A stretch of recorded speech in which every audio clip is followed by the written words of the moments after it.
Voltamos para continuar discutindo com o Dr. Rogério Miranda doenças do coração que as crianças nascem e que às vezes chegam até adultos no mundo atual porque esqueceram de fazer um diagnóstico precoce. O Dr. Rogério estava falando que algumas dessas doenças são muito graves e precisam de intervenção às vezes imediata. Talvez a mais complexa delas seja a transposição das grandes artérias, quando as crianças nascem com as artérias trocadas. Isso ocorre com frequência na nossa região? Ocorre. A transposição das grandes artérias é a cardiopatia grave mais frequente. Sério? Mais frequente. E a mortalidade dela é muito alta até os 30 dias de vida. Então, ela precisa de um diagnóstico precoce. E esse diagnóstico, ele não depende do cardiologista pediátrico.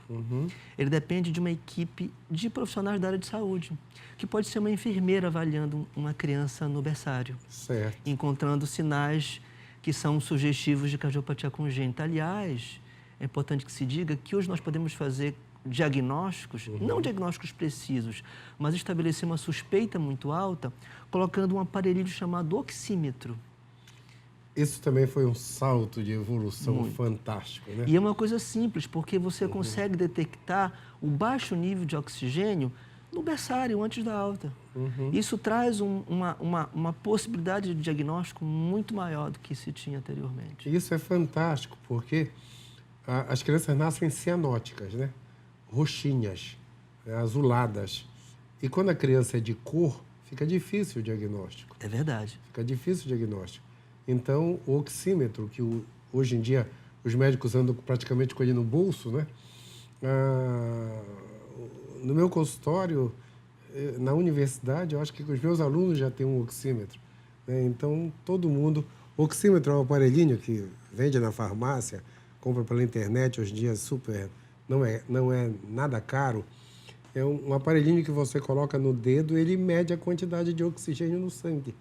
Fantástico. Meus pacientes de consultório, os pacientes que podem ficar graves, além do aparelho de pressão em casa, todos têm um oxímetro, tá? Quando eles ligam para mim, às vezes, doutor, não estou bem, quanto está a pressão, quanto está a oximetria, quanto está a frequência cardíaca? Né? No mundo atual, você consegue resolver isso sem estressar, sem ficar... Hoje de manhã, uma amiga minha ligou, eu ia fazer um cateterismo, no hospital, e ela ligou para mim, eu estava entrando no hospital, ela disse, meu pai está passando mal, por favor, o que é que eu faço? Aí ela estava no emprego, eu liguei para o pai dela, perguntei quanto está a oximetria, quanto está a pressão, o que é que está sentindo. Não estava bem, mas não era alguma coisa de emergência, de desespero imediato. Então, essas coisas hoje, no mundo, o aparelho de pressão em casa é crucial.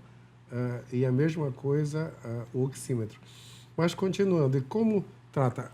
Nós estamos falando de uma doença chamada transposição das grandes artérias, que a maioria das crianças morre em 30 dias se não tratar, né? Quase, a última vez que eu li era 89% de morte em 30 dias, né? Como trata isso? Imediatamente. Imediatamente é fazer o diagnóstico. E o teste do coraçãozinho, que é o que a gente utiliza para fazer a avaliação, a triagem de paciente cardiopata, em todos os berçários devia ter esse teste do coração. Assim como tem o teste do pezinho, tem o teste do coraçãozinho. E a percepção da cianose, que é a cor roxeada do bebê. Como é o teste do coraçãozinho? O teste do coraçãozinho é você coloca o oxímetro, esse aparelho, no dedinho da mama e no pezinho do bebê. Pezinho. Quando você tem um nível de saturação, um nível de oxigênio baixo, você tem uma suspeita maior de cardiopatia congênita. O normal de uma pessoa é acima de 95. Acima de 95. A suspeita maior é quando é abaixo de 92%. Abaixo de 92%? 92%. Se preocupa? Se preocupa. Então tá. No caso da transposição, existe um tratamento que é um tratamento de salvamento. Chama-se atrioseptostomia. É um procedimento por cateterismo, em que a gente pega o balãozinho e abre um buraquinho no coração do bebê. Esse buraquinho faz com que o sangue misture. E isso dá ao bebê a possibilidade de sobreviver até a realização de uma cirurgia cardíaca. Em Belém, eu nunca fiz uma atrioseptostomia, nunca fiz. Em São Paulo eu fiz um garoto que deve ter agora uns 30 e poucos anos, tá? A mãe queria que eu fosse o padrinho depois de uns 2 ou 3 anos, mas deu tempo. Tinha o quê? 3 horas de nascido, eu acho. Descobriu-se lá na escola, na Escola Paulista. E eu era o responsável pela hemodinâmica de cardiopatias congênitas. De 79 até 82 eu só fiz cateterismo de criança, mas naquela época a gente fazia cateterismo para fazer diagnóstico. Hoje, o ecocardiograma informa muito melhor que o cateterismo o diagnóstico. O cateterismo é para tratar. Exato. Né? Então, em 82, quando surgiu o ecocardiograma, surgiu não, já era mais. Quando chegou no dia a dia, praticamente acabou o cateterismo de criança para diagnóstico. Né? Mas eu fiz uma atrioseptostomia de uma criança com 3 horas de nascida. E deve ser hoje rotina de vocês, né? Sim, é rotina. Houve uma inversão, né, com o desenvolvimento dos outros métodos diagnósticos, ecocardiograma, tomografia, ressonância. A grosso modo, 30% dos cateterismos eram de tratamento e 70% eram diagnósticos. Nos grandes centros de cardiologia, é o inverso. 30% é diagnóstico e 70% é tratamento. Por quê? 70%. Porque o tratamento, o diagnóstico já é feito pelo ecocardiograma, pela tomografia, pela ressonância. Aliás, o diagnóstico não é feito pelo ecocardiograma. O diagnóstico é feito por um bom cardiologista. Aquele que escuta o coração do bebê, que conversa com a mãe, que faz uma boa avaliação física, que sabe analisar um raio-x de tórax, um eletrocardiograma. Isso eu tenho cobrado dos meus alunos. Exame físico. Todo mundo reclama que o médico nem pegou em mim, o médico nem conversou comigo. O médico pediu só uma tomografia, uma ressonância, né? No mundo atual, a gente pode fazer, entre aspas, uma necrópsia numa pessoa viva, né? Entre aspas. Você coloca na tomografia, a tomografia corta assim. Coloca na ressonância, que corta assim, como falam os mineiros, de todas as maneiras. Mas o médico, ele precisa fazer o diagnóstico. Esses exames, todos que nós temos no mundo atual, são para confirmar o que a gente está pensando e como vai tratar. Às vezes, eu não me zango porque eu não fico zangado à toa, mas o paciente diz assim, o senhor não vai pedir para eu fazer o mapa, não? Eu já sei que ele tem pressão alta, eu faço fundo de olho em todo mundo, tu está entendendo? Então não precisa fazer um mapa para eu saber o que eu só vou tratar, mas mapa é um exame que a gente coloca para medir a pressão 24 horas. Mas, para não perder o assunto, criança com síndrome de Down tem frequentemente doença congênita do coração? Vale lembrar que pacientes com cardiopatia congênita, uma pequena parte tem síndromes.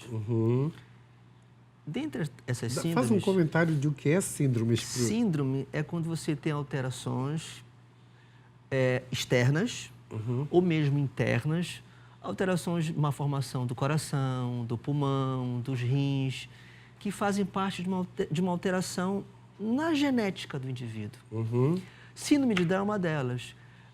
É importante que se diga que 50% dos portadores de síndrome de Down tem uma cardiopatia congênita. Tem uma cardiopatia congênita. Tem uma cardiopatia congênita. Então, todo paciente portador de síndrome de Down precisa de uma avaliação cardiológica. Obrigatoriamente. Obrigatoriamente. Certo.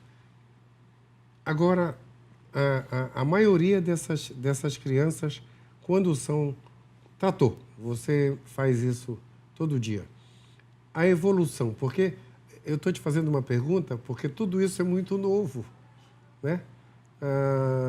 Nos anos 80, se operavam as crianças todas. Hoje você faz os fechamentos todos. E a evolução deles? Vida normal depois? Depende. Depende. Cardiopatias mais graves, você não consegue corrigir o coração totalmente. E aí você utiliza de estratégia ou de procedimentos paliativos para melhorar o funcionamento do coração e aí proporcionar uma melhor qualidade de vida. Uma melhor qualidade de vida. E sobrevida. Mas para grande parte das cardiopatias, a meta é a cura.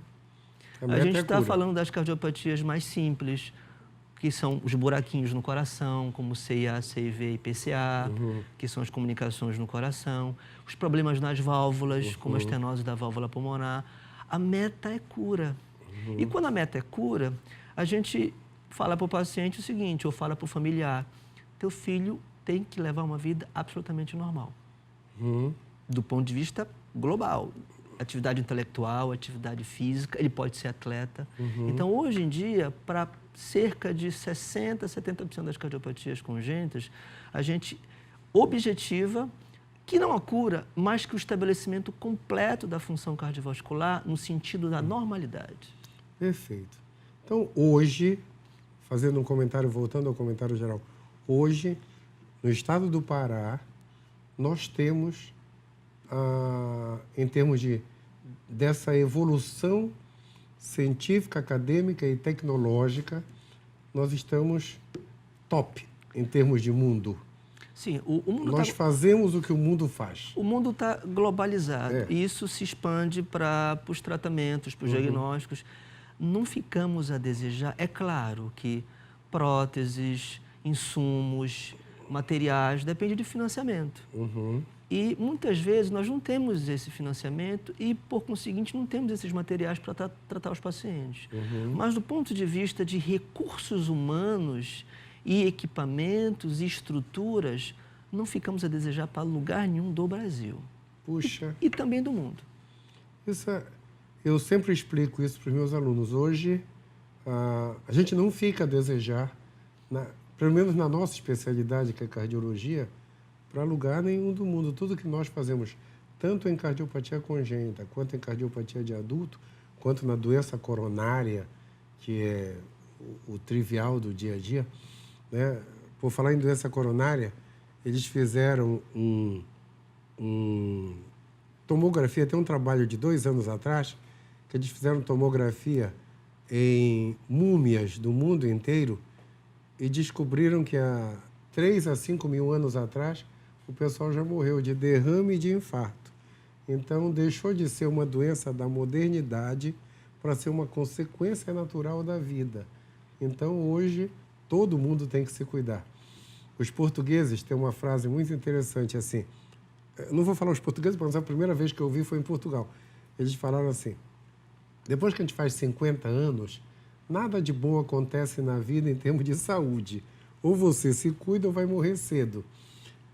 Os americanos diminuíram essa frase em 10 anos. Depois que você faz 40 anos, nada de bom acontece na vida em termos de saúde. Ou se cuida ou morre cedo. Em compensação,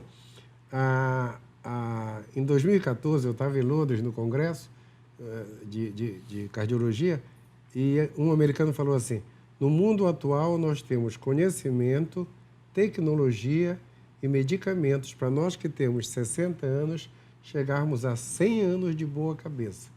Então, hoje, esse salto de evolução e a razão da gente estar aqui é justamente isso, a gente se cuidar. Rogério, para te despedir só, que o tempo está acabando. Lembrar que cardiopatia congênita é importante, mas não podemos esquecer da obesidade infantil. Obesidade não podemos infantil. Esquecer da diabetes, da pressão alta na infância. Diabetes e pressão alta na criança infância. Também tem doenças cardiovasculares de adulto. Portanto, essa faixa de 40 anos tem que ser trazida para os 10. Muito obrigado, Rogério. Obrigado mesmo e, turma, até a semana que vem, uma semana abençoada.